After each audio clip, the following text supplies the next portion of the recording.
All right, students, it's time to talk about thermal energy, the transfer and use of heat. It's good stuff. Let's dive right in. Get your notes ready. To start with, heat is motion.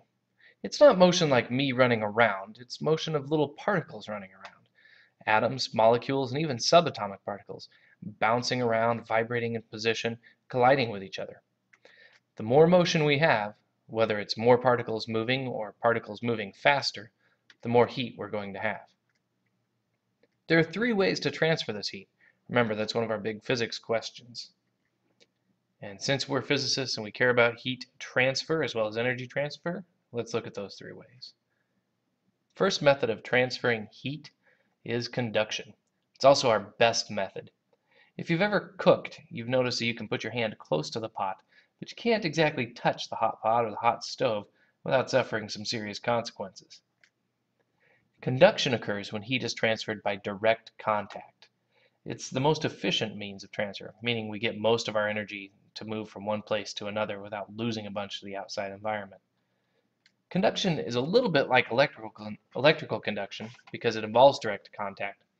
But with heat conduction, you get a very high energy and high motion particle colliding with a particle that isn't moving as much. The end result is a kind of bumper car effect, and that motion gets transferred along. Motion is heat, the heat is transferred. It's really, really effective, and it's probably one you've messed with before. Just be careful, huh? The second method of transferring heat is convection. And convection occurs when we have high heat fluids moving into colder fluids, mixing them. If you've ever seen a lava lamp, you've seen this. There's a little light bulb at the bottom that's heating up an oil, and one oil moves through another material, probably a water-based solution, and they push outward and upwards. As those particles move a whole lot, they need more space to move, and they'll push slower moving and lower energy particles out of the way. But this is also what happens every time we put hot water and cold water together. This is what happens when the sun heats part of our atmosphere and not the other part, and we get weather patterns. Convection happens a lot around us. Mixing those fluids transfers the heat energy. Convection will occur until all of the fluids have an equal level of heat. Our third method of transferring heat is the least efficient, but it's where we get all of our heat. Radiation.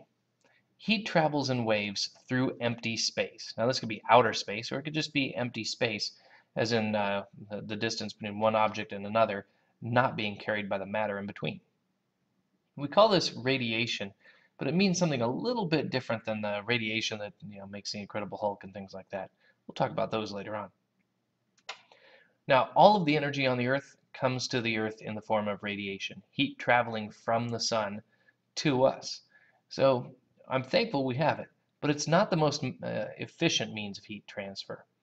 When energy is traveling in waves through space, it's free to pass through transparent objects, and it's free to move through a completely empty zone. So it's useful, but it's not our best means to cook with in every case. There's a little video on our website about radiation that shows a radiometer, a device that gives us some proof that radiant energy can travel through materials. No matter which form of energy we're talking about, though, heat energy always travels from high heat to low heat, meaning high energy particles will collide with lower energy particles, or high energy waves will transfer to areas that are lower energy. As soon as that heat energy is equal, no more heat energy is transferred. The flow of heat from one direction to another and the other direction back reaches a balance. We call this thermal equilibrium. It's a fancy word, but it means something that you've probably seen before.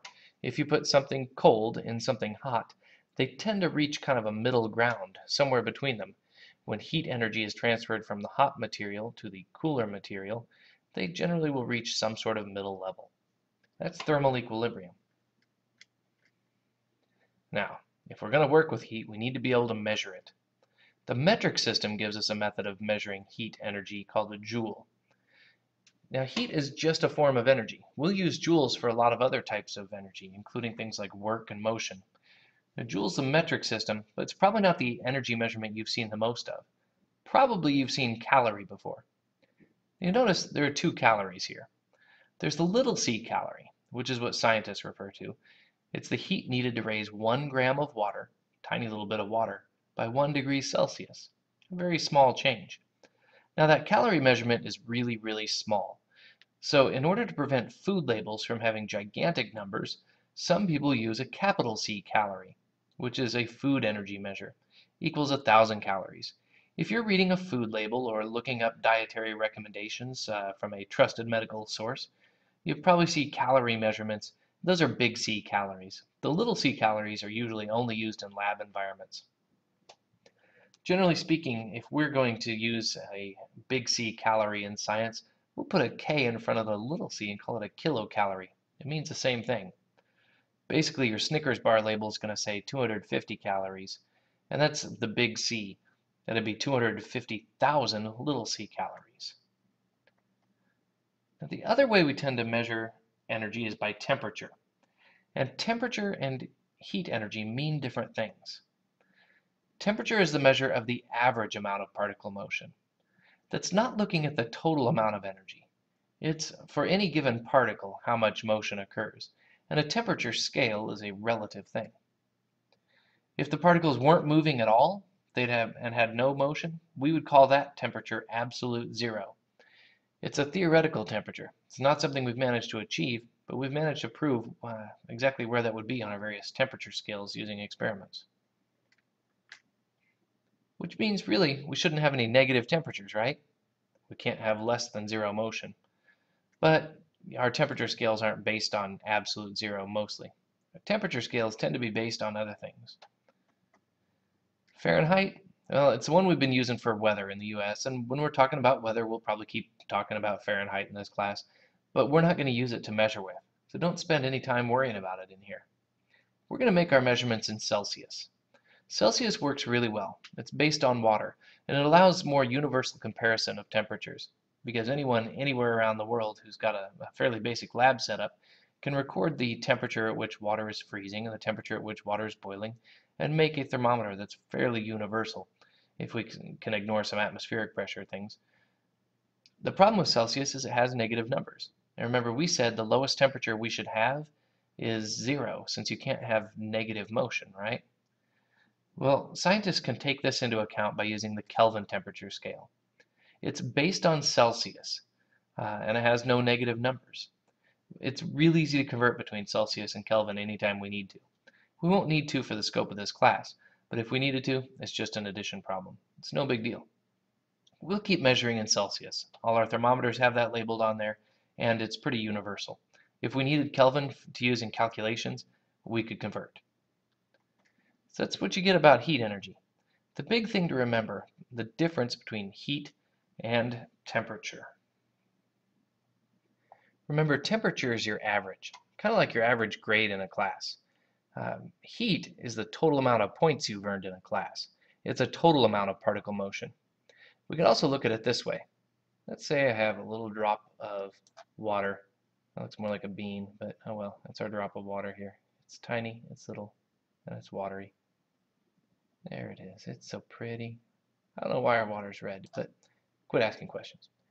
Anyway, this water can have a temperature of 99 degrees Celsius. It's a tiny little bit of water that is almost boiling. We could also have a bucket of water. All right, so we draw our little bucket here. Drawing with my mouse today, which is not all that effective, but there we go. We've got our bucket of water.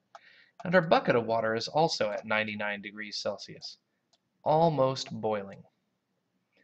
They both have the same temperature, but it's pretty easy for us to figure out, based on experiments with the, spilling water on myself in the kitchen, that the bucket has more energy total than does the little water droplet.